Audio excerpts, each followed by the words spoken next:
السلام علیکم ورحمۃ اللہ وبرکاتہ۔ دوستو، میں امید کرتا ہوں کہ آپ سبھی خیر و عافیت سے ہوں گے۔ ماہ رمضان المبارک کے مقدس لمحات، مقدس گھڑیاں اللہ تعالیٰ نے ہمیں عطا فرمائی ہیں۔ دوستو، ماہ صیام میں روزے کے بہت سے مسائل جن سے ہم ناواقفیت رکھتے ہیں، اور خاص طور پر بچوں کو تو ہم یہ مسائل لرن ہی نہیں کرواتے۔ ہم سب دوستوں کو کوشش کرنی چاہیے کہ اپنے اپنے بچوں کو روزے کے جو مسائل ہیں وہ لرن کروائیں۔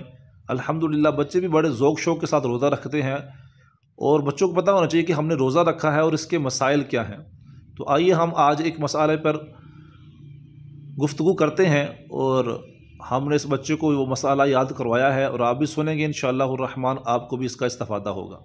جی احمد بھائی، آپ بتائیں کہ کچھ لوگ ایسا کرتے ہیں کہ ماہ صیام میں جب سحری کھاتے ہیں تو سحری کھاتے کھاتے اتنی تاخیر کر دیتے ہیں کہ اذان ہونا شروع ہو جاتی ہے، اور لوگوں کا یہ کہنا ہے کہ اذان ہو جائے کوئی مسئلہ نہیں ہے، اذان آخر تک اذان کے وہ کھاتے پیتے رہتے ہیں، کوئی چائے پی رہا ہے، کوئی پانی پی رہا ہے، کوئی لسی پی رہا ہے۔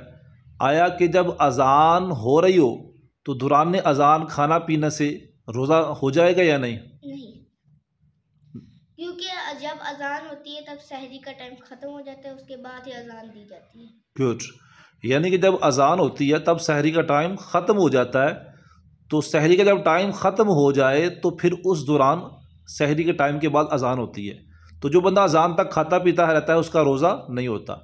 تو اگر اذان سحری کے دوران دی جائے، سحری کے ٹائم میں دی جائے، تو اذان ہو جائے گی؟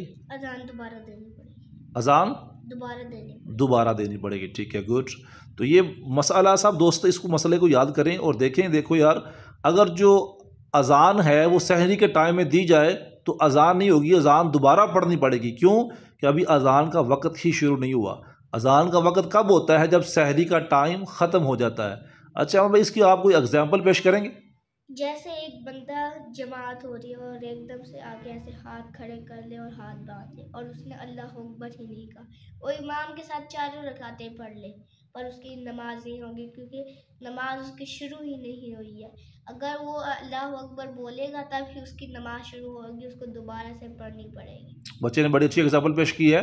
اگر ایک بندہ آتا ہے، وہ نماز کا شریک ہوتا ہے، تو منہ سے اللہ اکبر تکبیر تحریمہ نہیں کہتا، فقط ہاتھ باندھ لیتا ہے، تو چاروں رکعتیں پڑھ دے گا، اس کی ایک رکعت بھی نہیں ہوگی۔ کیوں؟ کہ اس نے تکبیر تحریمہ اللہ اکبر منہ سے نہیں کہا۔ ہاتھ اٹھانا سنت ہے، اللہ